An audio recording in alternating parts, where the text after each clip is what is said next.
There have also been rumors that the iPhone 14 Pro may feature an under-display camera, which would allow for a more seamless design without a visible front-facing camera notch.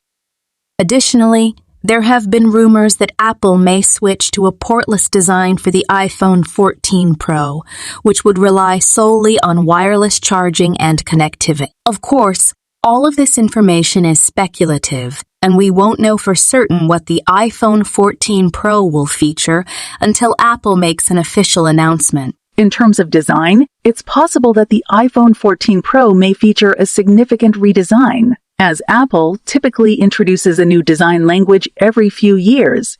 However, it's also possible that the design may remain largely unchanged from the iPhone 13 Pro with minor tweaks and refinements.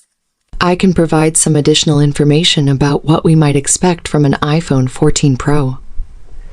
Based on past trends and rumors, firstly, we can assume that the iPhone 14 Pro would likely be an upgraded version of the iPhone 13 Pro with improvements in areas such as processing power, camera capabilities, and battery life.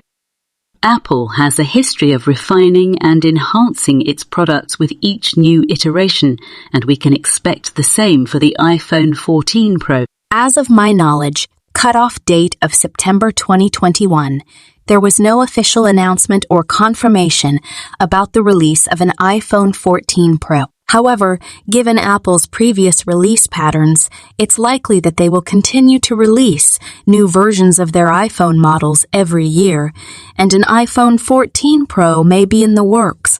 That being said, any information about future products would be pure speculation at this point, and we will have to wait for an official announcement from Apple for any concrete details about the release of an iPhone 14 Pro.